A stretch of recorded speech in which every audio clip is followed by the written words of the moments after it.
தற்போதைய அண்மை செய்தியை பார்த்துக் கொண்டிருக்கிறோம். காவிரி ஆற்றில் ஏற்பட்ட வெள்ளப்பெருக்கு காரணமாக ஒகேனக்கல் அருவியில் வெள்ளம் ஆர்ப்பரித்து கொட்டுவதால் அங்கு சுற்றுலா பயணிகள் குளிக்கவும் பரிசல் இயக்கவும் தடை விதிக்கப்பட்டிருக்கிறது. கூடுதல் விவரங்களோடு இணைகிறார் செய்தியாளர் சுகுமார். விவரங்கள்.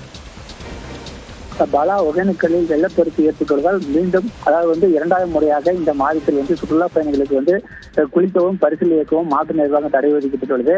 கடந்த ஏற்கனவே 20 நாட்களாகவே ஒகேனக்கலில் வெள்ளப்பெருக்கு ஏற்பட்டு சுற்றுலா பயணிகளுக்கு குளிக்கவும் பரிசல் இயக்கவும் மாவட்ட நிர்வாகம் தடை விதிக்கப்பட்டுள்ளது.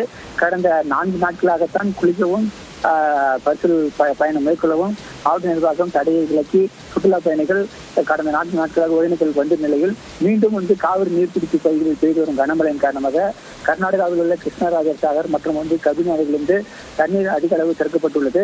அதாவது இன்று காலை 32,000 கனடியாக இருந்த தண்ணீர் வரத்து தற்பொழுது 43,000 கனடியாக அதிகரிக்கப்பட்டுள்ளது. இதனால் ஒகேனக்கலில் ஐந்தருவி, மெயின் அருவி, சினி அருவி உள்ளிட்ட அருவிகளில் நீர் ஆர்ப்பரித்து கொட்டுகிறது. காலையிலிருந்து ஒகேனக்கலில் சுற்றுலா பயணிகள் ஏராளமான வந்திருந்தது என இன்று ஞாயிற்றுக்கிழமை விடுமுறை தினம் என்பதால் ஒகேனக்கலில் சுற்றுலா பயணிகள் குளித்து பரிசல் பயணம் மேற்கொண்டனர்.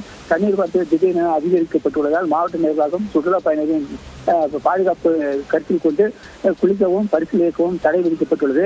அதனால் காவல்துறை மற்றும் தீயணைப்புத்துறை மற்றும் ஊர்காவல் படையினர் சுற்றுலா பயணிகளை தடுத்து ஆற்று பகுதிக்கு செல்லக்கூடாதும், அதாவது அருவிகளில் குளிக்கக்கூடாது எனவும் அறிவிக்கப்பட்டுள்ளதால் சுற்றுலா பயணிகள் தற்பொழுது ஏமாற்றத்துடன் திரும்பி செல்கின்றனர்.